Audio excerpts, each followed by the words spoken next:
The first shift we did was, it was basically moving from a project to more of a company and an organization. I mean, from the beginning, we basically had a salesperson, and then it became a sales team attracting new clients. And then it was just a project reporting into me, as I was running the group of companies. Then as we had the first clients and we had a bit of a client base, we made it more into a company, an organization, an org chart of people. So I think that was the big first reorganization. Then we also launched the first country. And actually then again, the first additional country on top of Vietnam. And I think then I jumped in again and became the CEO, but kind of the regional CEO, because suddenly we had one CEO in Vietnam, we had one country CEO in Philippines. And then they were reporting into me. Then when we launched more countries, so the third country, I think, was Thailand. And then I recruited the first external CEO to come in and replace me again, basically. So first I was replaced as the Vietnam CEO, and then I was replaced as the regional CEO, and then I was the chairman again.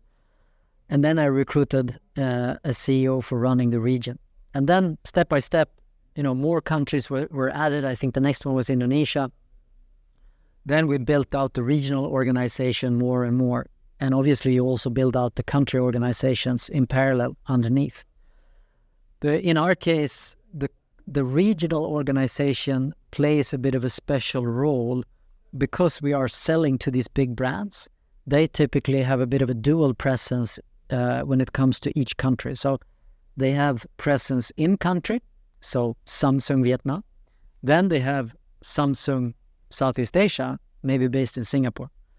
When we sell to these big organizations, we need to be present with senior people on both levels. We need to be able to convince the Vietnam team that they want to work with our team for this critical piece, e-commerce, which is one of the key growth drivers for them. And we need to be able to convince the regional team that we're going to be the partner.